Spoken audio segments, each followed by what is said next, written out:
Atapharoy Bygrave, 5,000 in the pocket. Scoring a goal today is really, really important for you where the farm is concerned, man. How are you feeling now since coming back at Mount Pleasant?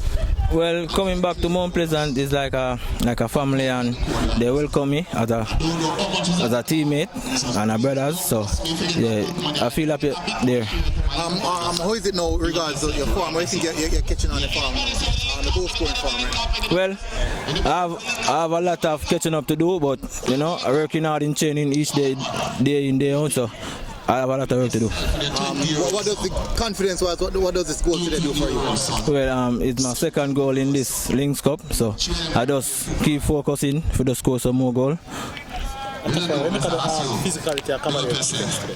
Well, they kind of tight. They don't give me any space today, but unlucky I get a goal today. You think it took you a little too long to get into the game? No, not really. Not.